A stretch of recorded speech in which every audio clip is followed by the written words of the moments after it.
jox nañu ndigal préfet département yépp ñu liggéey ak maire yi ak sous-préfet yi ba marché yi nga xam ni am na ci région bu Dakar ci ñuy seetlu ni léeg-léeg dafay xumb lool donc nekk ay lieux de rassemblement ñu jël ay mesures ay aménagement ba bu fekkee ni marché bi dina continuer di doxit la fay ne doon liggéey mu doon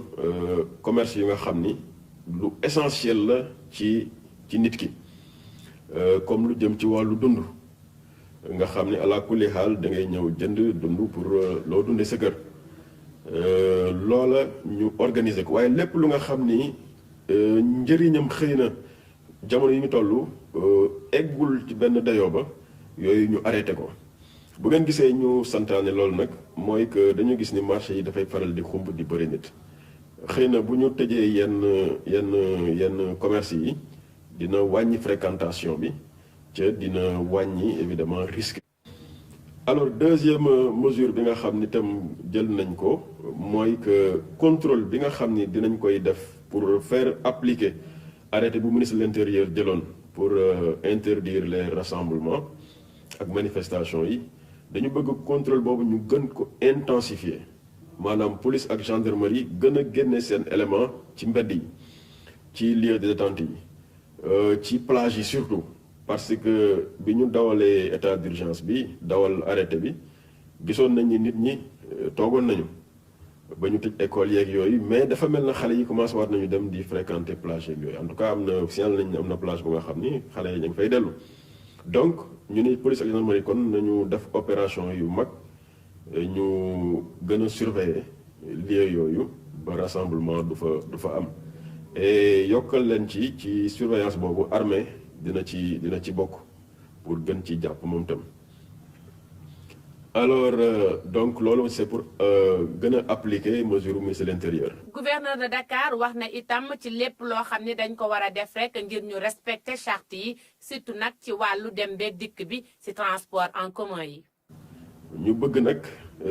police ak gendarmerie ñu gën a taxaw ci contrôler transport en commun surtout njaganjaay yi kaar yi ñuy wax njaganjaay ak yooyu ak yu mel ni yooyu que bépp kaar bu nga xam ni respecté wul li nga xam ni ministre wax na ko nañu immobiliser kaar bi mettre ko en fourrière ki nga xam ni moom mooy dawal kaar boobu it li yoon wax ci moom ñu def ko. loolu itam incha allah muy kaar yi muy taxi ak ñëpp donc transport bi yëpp lépp lu nga xam ne daal ministre jël na ko ci ay mesures mais rawatina nag ci transport en commun yi bu soobee yàlla bëgg nañu liñ ci doon def benn ñu def ci ñaar mbaa ñett mbaa fukk ba nit ñi appliquer ko nu mu war a ni ñu ko war a appliquer. pour maîtriser propagation Covid bi. kilifa njiitu réew mi ak gouvernement bi dañu jël ay mesures pour ñu ñëpp ñu nga xam ni dañ leen war a confiner ci quelque part ñu yóbbu leen ci hôtel parce que hôtel yi xëy na am na yenn commodités yi mën nga nekk ci néeg bi ca doo am benn jafe-jafe d'existence alors ñu doon nag liggéey ak tey jii ma lay wax ak yow lu toll ci fukki hôtel ak ñaar ci fii ci Dakar am na ci résidence tam mais li nga xam ni moom lay wax mooy cas contact yi mooy ñi nga xam ni dañu am contact ak personne bu nga xam ni finalement dañ ko testé bi positif donc xamuñu ba xam cas contact bi mbir mi laal na ko am déet mais comme wóoruñu ñu ni léegi pour bañ ko bàyyi muy wër éventuellement di ko jox ñeneen nañu leen yóbbu ci hôtel yooyu ñu toog fa durée bi nga xam ni personnel médical bi jël na ko muy 14 jours bu jeexee bu ñu leen testé mu négatif ñu bàyyi leen seen kër ñu ñibbi bu positifé ci biir kii beeg yooyu ñu yóbbu leen faji leen. loolu opération boobu tàmbali na ñi ngi ci ca vraiment joxe na ay satisfaction parce que tey ji may wax ak yow am na ñu nga xam ni dañ leen yóbbu malheureusement test bi positif ñi ngi ci ñu leen di faj am na ñu nga xam ni yóbbu nañ leen ba ñu def 14 jours dara jotu leen bàyyi nañ leen ñu ñibbi. may wax kon ñi nga xam ni c'est des cas contacts parce que tant que am na cas positif rek am na ay cas contacts te benn cas positif mën na am 40 50 cas contacts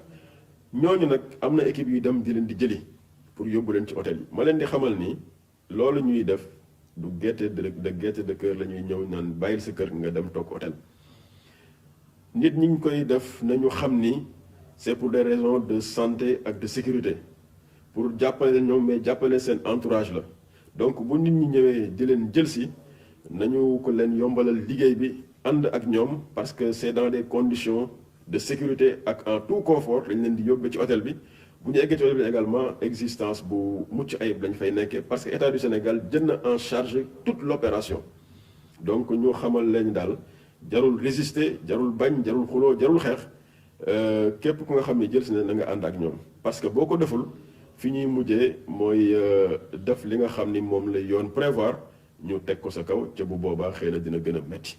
donc amul benn gàcce benn rus dem toog ci hôtel pendant 14 jours dara nekku ci boo koy def sax da ngay jàppale sa réew c'est pour des raisons d'ordre de sanitaire de sécurité mais également patriotisme parce que yaa ngi koy def ngir sa réew kon nag loolu itam appel la bu ma bëggoon lancer que vraiment nit ñi jàpp maintenant hôteliers yi mooy gërëm ñi nga xam ni déjà jël nañ leen am na ñu nga xam ni dañu ñëw rek wax leen ñu nangu am na ñu nga xam ni dañ leen réquisitionné ñoom itam ñu nangu réquisition bi di ko doxal bu jaree ñu jël yeneen bu soobee dinañ ko jël mais pour l'instant ñi ngi liggéey ak ñi